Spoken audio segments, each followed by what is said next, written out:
할렐루야. 반갑습니다. 우리 지난주 수요 예배보다 굉장히 큰 부흥을 이룬 것 같습니다.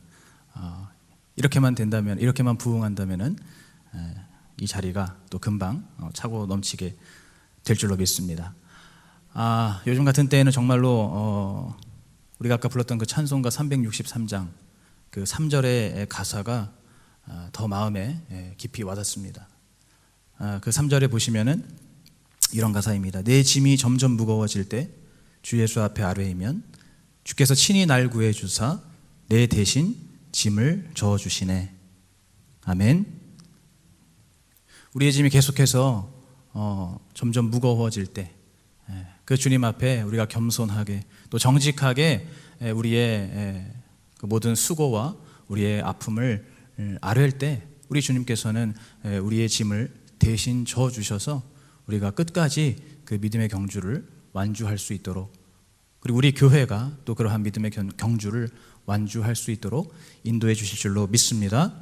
오늘 주님의 말씀을 함께 들을 때에 우리의 마음을 활짝 열고 이 말씀이 하나님의 말씀, 또 살아서 역사하는 그러한 말씀으로 믿음으로 이 말씀을 받으셔서 이 말씀의 능력과 말씀의 은혜를 온전히 경험하시기를 축복합니다. 오늘 함께 읽으신 본문은 우리가 너무나 잘 알고 있는 가나의 혼인잔치 이야기입니다. 오늘 이 설교의 제목처럼 예수님께서는 이 혼인잔치에서 물이 변하여 포도주가 되게 하는 그러한 표적을 나타내셨습니다. 지난주 수요 예배 때도 제가 말씀을 드렸지만은 이 주일학교 때 참 많이 불렀던 그 예수님이 말씀하시니라는 찬양의 1절 가사이기도 하고, 또 그 외에도 이 이야기의 소재 자체가 참 우리의 삶과 굉장히 이렇게 좀 가깝고, 또 이 이야기의 전개 과정이 굉장히 흥미롭기 때문에 어느 정도 교회를 다니시고 신앙생활을 하신 분들이라면 이 가나의 혼인잔치 이야기를 모르시는 분이 아마 없을 것입니다. 그만큼 우리 모두에게 굉장히 친숙하고 또 잘 알려져 있는 그러한 사건입니다. 그렇지만 오늘 이 시간에 이 본문의 사건, 이 이야기들을 좀 간략하게 먼저 훑어보기를 원합니다. 이제 이 갈릴리 가나 지역에 한 혼인잔치가 있었는데 예수님과 그 제자들이 초대를 받았습니다. 그런데 이 잔치에서 가장 중요한 이 포도주가 다 떨어지게 되는 그러한 다소 황당한 일이 발생하게 되었습니다. 여러분, 유대인들에게 포도주는 물 대용이기도 하면서 또 동시에 이 잔치에서 흥을 돋워주는 그러한 기능을 했기 때문에 이 잔치에서는 그야말로 정말 필수 요소라고 할 수가 있습니다. 다른 건 다 몰라도 이 포도주만큼은 반드시 완벽하게 구비되어야 하는 그러한 이 잔치의 필수 요소라고 할 수가 있습니다. 그런데 바로 이러한 포도주가 떨어지게 된 것입니다. 그러자 이 잔치에 함께 있었던 예수님의 어머니인 마리아가 뜬금없이 예수님께 이 사실을 고했습니다. 여러모로 봤을 때 예수님은 이 잔치에 책임을 질 그러한 상황이 아니셨지만은 결국은 이 어머니인 마리아의 말을 듣고는 이제 그곳에 있는 하인들을 시켜서 항아리에 물을 가득 채우고 그 물을 잔치에 내놓으라고 이렇게 지시를 내립니다. 예수님께서 시킨 대로 이 하인들이 그 항아리에 가득 채운 그 물을 떠서 잔치에 내놓았더니 그 잔치의 연회장으로부터 또 모든 하객들이 이전에 내놓았던 그 포도주보다 훨씬 뛰어난 이 포도주의 맛을 칭찬하면서 이 잔치를 즐겼고, 바로 그렇게 이 잔치 가운데 하나님의 영광이 나타났습니다. 제가 어렸을 때 이 말씀을 처음 들었을 때 저는 굉장히 흥분했던 그러한 기억이 있습니다. 아까도 말씀드렸지만은 이 내용 자체가 너무너무 재미있고 또 흥미진진한 그런 이야기이기 때문이죠. 그러면서도 이 이야기를 말씀을 들었을 때 참 머릿속에 여러 가지가 이렇게 궁금했습니다. 물이 포도주로 변했다면 그러면 과연 그 포도주로 변한 타이밍이 언제일까? 뭐 이런 게 이제 궁금하더라고요. 예를 들어서 하인들이 이 항아리에 물을 붓자마자 그것이 포도주로 변했을까? 아니면 이제 다 붓고 나서, 물을 다 붓고 나서 그 항아리 아구까지 물이 꽉 차고 났을 때, 그때 이 물이 포도주로 변한 걸까? 아니면은 이제 이 하인들이 그 물을 떠서 그 잔치 가운데로 가져갈 때, 그 가져가는 그 길에 이 물이 포도주로 변한 것일까? 뭐 이런 식으로 이 말씀을 보면서 이 물이 포도주로 변한 그 상황이 너무 신기하고 또 너무 재밌기도 하고, 도대체 언제 이러한 변화가 있었을까? 이러면서 여러 가지 그러한 머릿속에 궁금한 부분이 생겼던, 그러면서도 이 말씀을 참 이렇게 재미있게 또 믿고 받아들였던 그러한 어릴 적의 기억이 있습니다. 여러분, 그런데 제가 이제 어른이 되고 이 말씀을 더 배우고 이 말씀을 더 묵상하게 되면서 오늘 이 가나의 혼인잔치 이야기에는 단순히 물이 포도주로 변했다는 그러한 표면적인 현상의, 표면적인 결과의 흥미로움보다 훨씬 더 중요한 하나님의 메시지가 이 안에 내포되어 있다는 것을 깨닫게 되었습니다. 먼저 이 가나의 혼인잔치의 이 사건은 예수님께서 공생애를 본격적으로 시작하시기 전에, 심지어는 예수님께서 세례를 받으시고 나서 얼마 되지 않아서 일어난 그러한 놀라운 기적입니다. 그런데 이 일은 이 사복음서 중에서 유일하게 요한복음에만 기록이 되어 있습니다. 여러분, 왜 그럴까요? 거기에는 다 이유가 있습니다. 여러분, 이 사복음서는 각각 다양한 관점으로 예수님을 바라보고 또 예수님을 기록하고 있습니다. 예를 들면 마태복음에서는 왕으로 오신 예수님을 기록하고 있습니다. 그리고 마가복음에서는 종으로 이 땅에 오신 예수님을 기록하고 있고, 누가복음에서는 인자로 오신, 사람으로 오신 예수님을 기록하고 있습니다. 그리고 이제 네 번째 요한복음에서는 바로 하나님으로 오신, 하나님으로서 이 땅에 오신 예수님을 기록하고 있습니다. 그렇기 때문에 이 요한복음에서는 그 1장부터 바로 태초에 말씀이 계시고 그 말씀이 육신이 되어서 우리 가운데 거하심으로 그 영광이 나타나니 그것이 바로 독생자의 영광이라고 이렇게 말씀을 쭉 시작을 합니다. 여러분, 요한복음에서는 뭐 예수님께서 베들레헴 마구간에서 태어나셨다든지 무슨 동방박사가 찾아왔다든지 이런 이야기가 일절 없습니다. 그냥 처음부터 예수님은 하나님이시다, 태초에 계신 그 말씀이 육신이 되어서 이 땅에 오신 영광스러운 하나님의 독생자이시다라고 선포하면서 시작되고 있는 것이죠. 그래서 이 요한복음에서는 바로 이 요한복음에서 이 예수님의 이 갈릴리 혼인잔치의 기적이 요한복음에만 기록된 이유는 바로 예수님께서는 처음부터 하나님의 아들이시고 또 예수님께서는 신적인 능력을 가지시고 있는 그러한 신이신 그러한 예수님이심을 드러내기 위해서, 그것을 강조하기 위해서 이 요한복음에 바로 이 갈릴리 혼인잔치의 기적이 기록이 되어 있는 것입니다. 여러분, 이런 식으로 이 혼인잔치의 이 이야기 속에는 바로 하나님께서 오늘 우리에게 말씀하시는, 오늘 우리에게 알려주시는 그런 하나님의 메시지가 너무나 중요한 메시지가 많이 들어 있습니다. 그 중에서 저는 오늘 세 가지의 메시지를 여러분들과 함께 나누고자 합니다. 여러분, 첫 번째, 오늘 이 갈릴리 가나의 혼인잔치에서 우리가 깨달을 수 있는 것은 바로 예수님께서는 언제나 처음보다 나중이 더 좋게 하시는 분이라는 겁니다. 여러분, 오늘 예수님께서 이제 물을 포도주로 바꾸셨을 때 그 사람들의 반응이 오늘 본문에 기록이 되어 있습니다. 오늘 본문의 10절 말씀을 우리가 다시 한번 함께 읽어보겠습니다. 10절 말씀 시작. 말하되 사람마다 먼저 좋은 포도주를 내고 취한 후에 낮은 것을 내거늘 그대는 지금까지 좋은 포도주를 두었도다 하니라. 아멘. 네, 여기에서 이 말씀 9절에서 우리는 인간의 방식과 또 하나님의 방식을 우리가 구분을 할 수가 있습니다. 여러분, 인간의 방식은 처음에는 좋은 포도주를 내지만은 취한 후에는 낮은 것을 내는 것, 그것이 인간의 방식입니다. 여러분, 사람이 살아가는 그런 인생이나 혹은 인류의 역사나 혹은 국가나 모든 문화들을 볼 때에 여러분, 인간이 하는 모든 것은 처음에는 항상 거창하고 화려하고 그럴듯하게 시작을 하지만 이것이 시간이 지나면서 세월이 흘러가면서 이것들은 결국에는 점점점 낡아지고 쇠퇴해지고 또 초라해지고 결국에는 끝이 나게 됩니다. 그래서 그러한 고사성어들, 이런 것들을 나타내는 고사성어들도 많이 있죠. 그죠? 뭐 용두삼이라든지, 뭐 권불십년이라든지, 아니면 화무십일홍이라든지.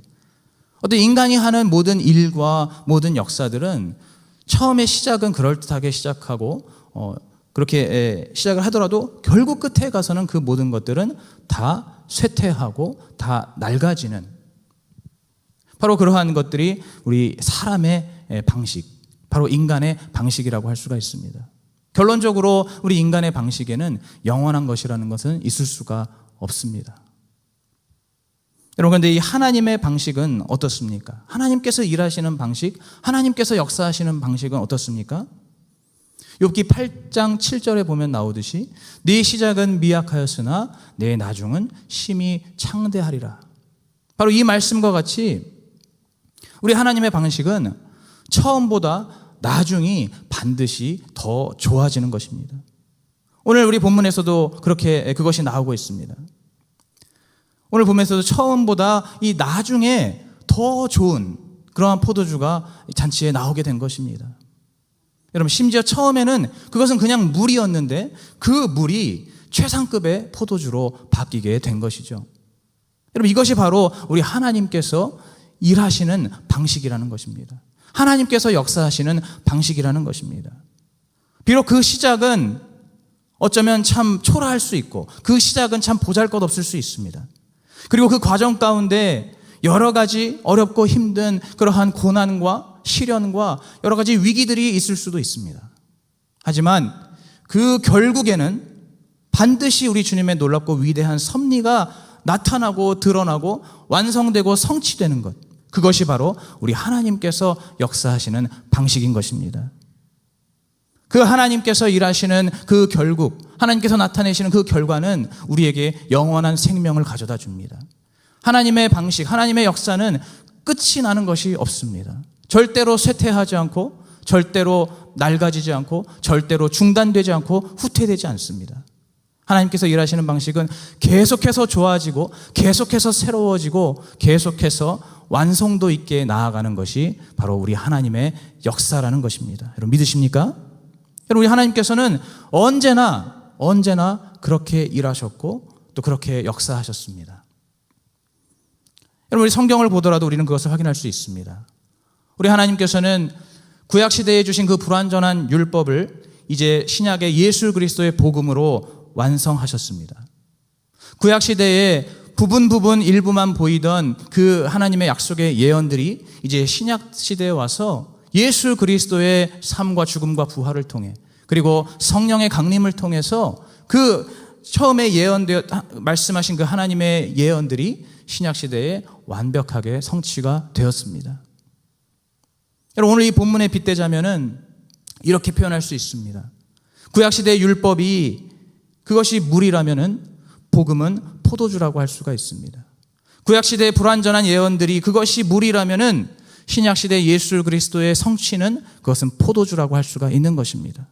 이렇게 하나님께서 일하시는 방식은 언제나 처음보다 나중이 훨씬 더 풍성하고 훨씬 더 생명이 있고 능력이 있는 그러한 일하시는 방식이 바로 우리 주님의 방식인 것입니다. 바로 오늘 본문에서 예수님께서 그 아무것도 아닌 물을 최상급의 포도주로 바꾸셨던 것처럼 이제 우리의 삶 속에서도 우리의 시작보다 우리의 끝을 훨씬 더 선하고 아름답게, 그리고 또 온전하게 이루시고 만드시는 분이 바로 우리 주님이라는 것을 여러분 믿으시기 바랍니다. 여러분, 오늘 우리는 바로 그러한 주님을 우리가 믿고 의지함으로써 우리는 소망을 가질 수가 있는 것입니다. 지금 우리의 처한 상황이 어떻습니까? 우리의 교회가 처한 상황이 어떻습니까? 여러 가지로 참 힘들고 어려운 시기들을 보내고 있습니다. 우리의 마음이 쉽게 모아지지 못하고 계속해서 흩어지고 나뉘어지는 그러한 시기를 보내고 있습니다. 우리의 예배는 언제 회복될지 모르는 그러한 정말 앞날이 캄캄하고 안개가 낀 것과 같은 그러한 뿌연 나날들을 우리가 보내고 있습니다. 여러분, 그렇다 할지라도 우리는 그것으로 인해서, 그것 때문에 우리가 실망하거나 좌절할 수가 없는 것입니다. 왜냐하면 오늘 이 말씀처럼 예수님께서 물이 변해서 포도주가 되게 하셨듯이 우리의 이 지금 현재의 상황을 우리 주님께서는 반드시 더 호전시켜 주시고 개선시켜 주시고 더욱더 나아진 그러한 앞날을 우리에게 허락해 주실 것이기 때문입니다. 물이 포도주가 되었던 것처럼 우리의 삶의 모든 어려움들, 시험들, 고난들, 그 시련들이 하나님의 영광으로 바뀌고 하나님의 생명으로 바뀌고 하나님의 진리와 구원으로 바뀌고 우리 주님께서 주시는 은혜와 축복으로 바뀌게 될 것을 여러분 믿으시기 바랍니다. 여러분, 두 번째로 오늘 이 가나의 혼인잔치를 보면서 우리는 바로 하나님의 나라를 확인할 수가 있습니다. 예수님께서 보여주시는 하나님의 나라를 확인할 수가 있습니다. 여러분, 예수님께서 이 잔치에 오셨다는 것은 바로 하나님의 나라가 이곳 가운데 임했다는 것을 의미합니다. 여러분, 그렇다면 이 잔치는 무엇을 의미할까요? 그것은 바로 우리의 인생을 의미합니다. 여러분, 이 잔치 가운데 무슨 일이 일어났죠? 포도주가 떨어지게 되었습니다. 포도주가 모자라게 되었습니다. 여러분, 이것이 바로 우리의 인생의 본질을 너무나 잘 나타내는 그러한 상황입니다. 여러분, 우리 인간은 언제나 부족함을 느낍니다. 우리 인간은 언제나 결핍됨을 느끼는 존재입니다. 우리가 아무리 노력하고 아무리 무언가를 이루고 성공을 하더라도 우리의 내면 속에서 항상 채워지지 않는, 무언가 채워지지 않는 그러한 허전함과 그러한 텅 빈 마음을 늘 갖고 살아갑니다. 그렇게 정말 채워지지 않는, 계속해서 갈급한 그러한 갈망하는 마음을 가지고 살아가는 그러한 존재가 바로 우리 인간의 존재라고 할 수 있습니다. 우리 인생이 바로 그렇습니다.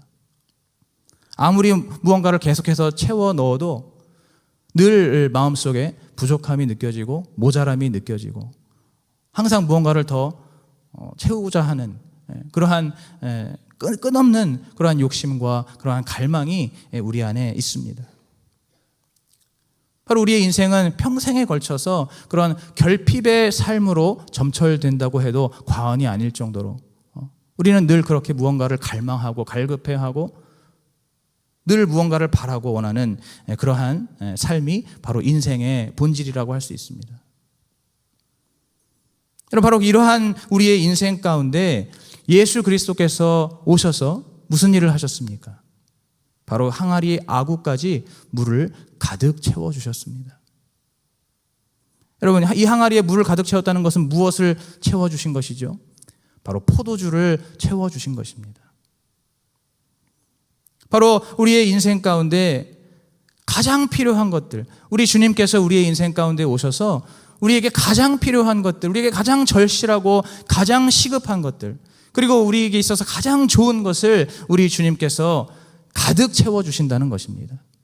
우리의 그 항아리의 아구까지 우리 주님께서 이제 곧 포도주가 될 그 물을 가득 채워주심으로써 우리의 인생 가운데 더 이상 목마름이 없고 더 이상 부족함이 없고 더 이상 모자람이 없는, 더 이상 결핍이 없는 그러한 완전한 만족과 기쁨과 감사와 그러한 행복을 우리에게 허락해 주시는 분이 바로 예수 그리스도 우리 주님이십니다.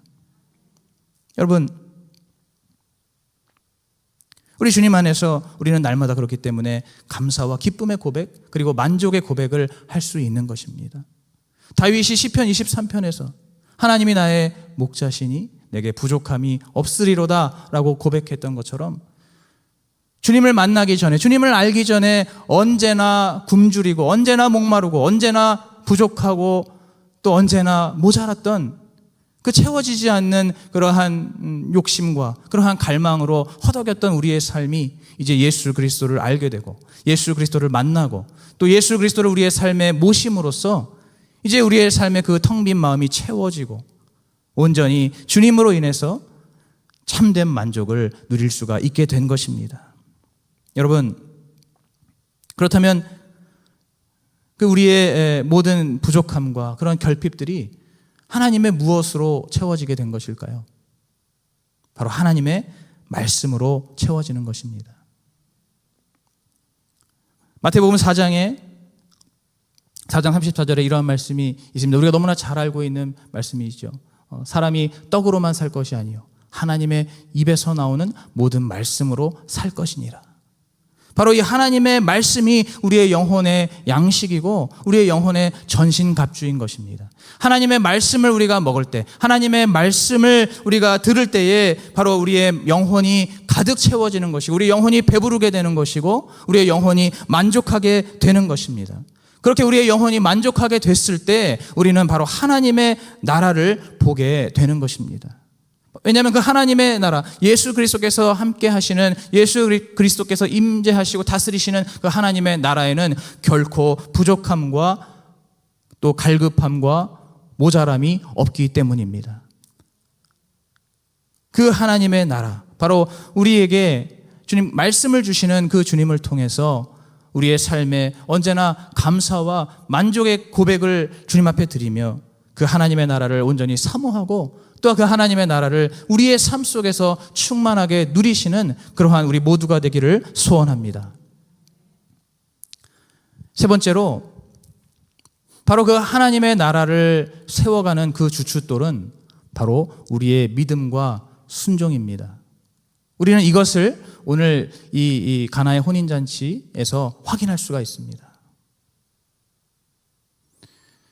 오늘 먼저 예수님의 그 어머니인 마리아는 지금 이러한 위기의 상황을 만났을 때 다른 어떤 것보다도 바로 예수 그리스도를 의지하고 신뢰했습니다.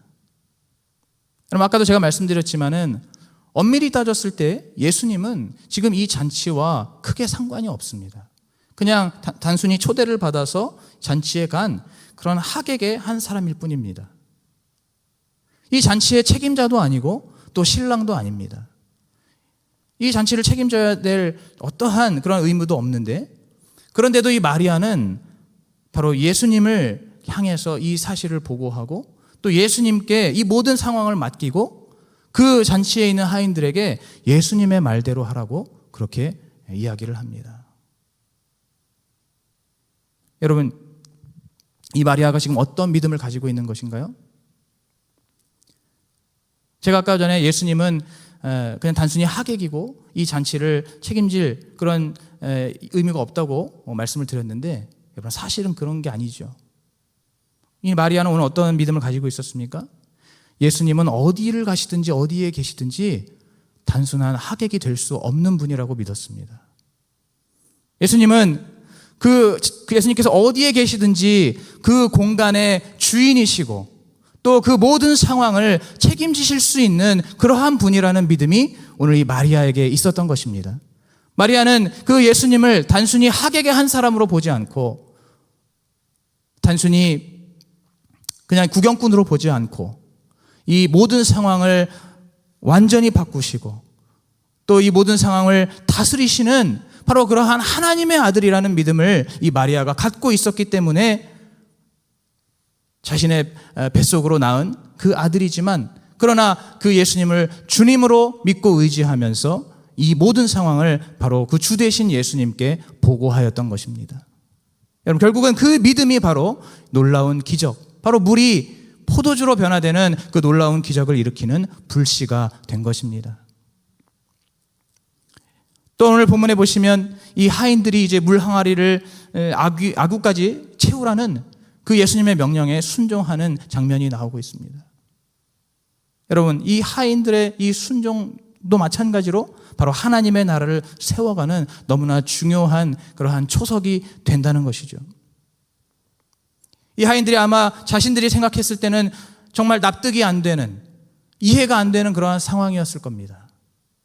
그곳에 일했던 하인들 중에서는 정말 오랜 세월 동안 그곳에 그런 잔치를 담당하며 일을 했던 그런 정말 베테랑으로서의 그런 경력을 자랑하는 그런 하인들도 있을 수 있습니다.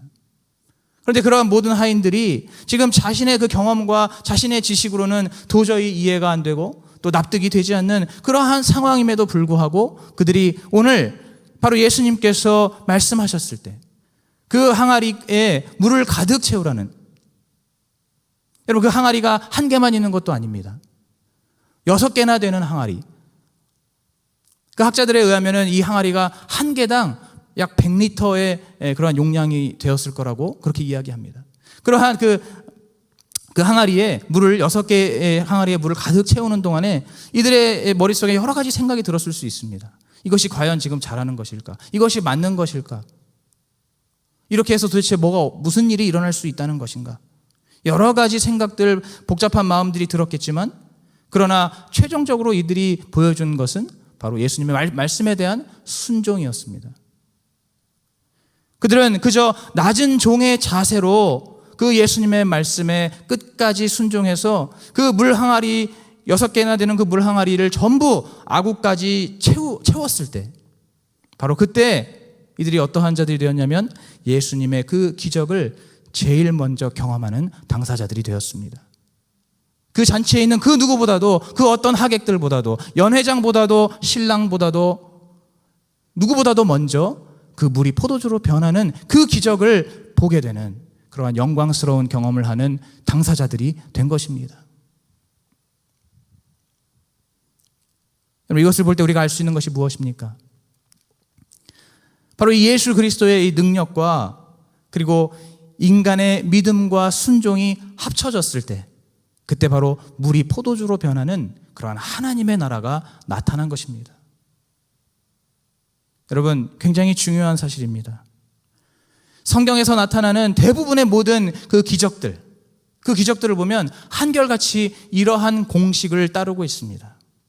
바로 하나님의 능력, 거기에 인간의 믿음과 순종이 더해졌을 때, 그때 바로 하나님 나라의 기적과 표적이 나타나게 되는 것입니다.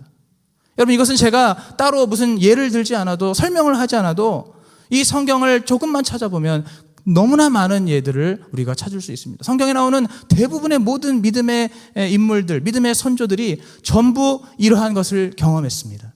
하나님의 능력에 자신의 믿음과 순종을 더함으로써 바로 하나님께서 나타내시는 놀랍고 위대한 기적과 표적들을 보게 된 것이죠.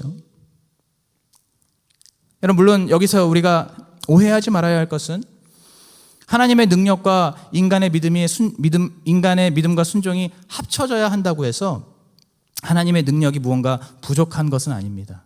하나님의 능력이 어딘가 조금 부족하거나 하자가 있어서 인간의 믿음과 순종이 요구된다는 것은 결코 아닙니다.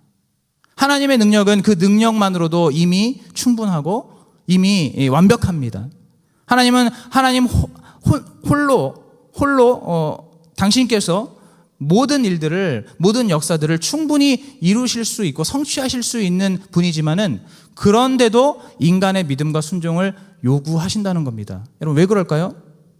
하나님의 능력이 부족해서가 결코 아닙니다. 바로 하나님은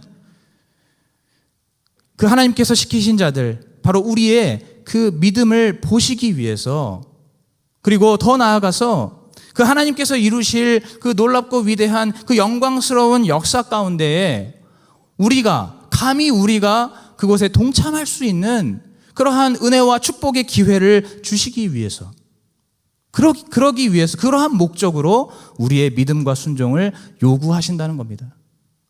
그렇기 때문에 우리가 주님 앞에 믿음과 순종으로 나아가는 것은, 그것은 결코 우리가 어떤 의무적으로 억지로 하기 싫은 일을 그냥 해야 되는 그러한 것이 결코 아닙니다.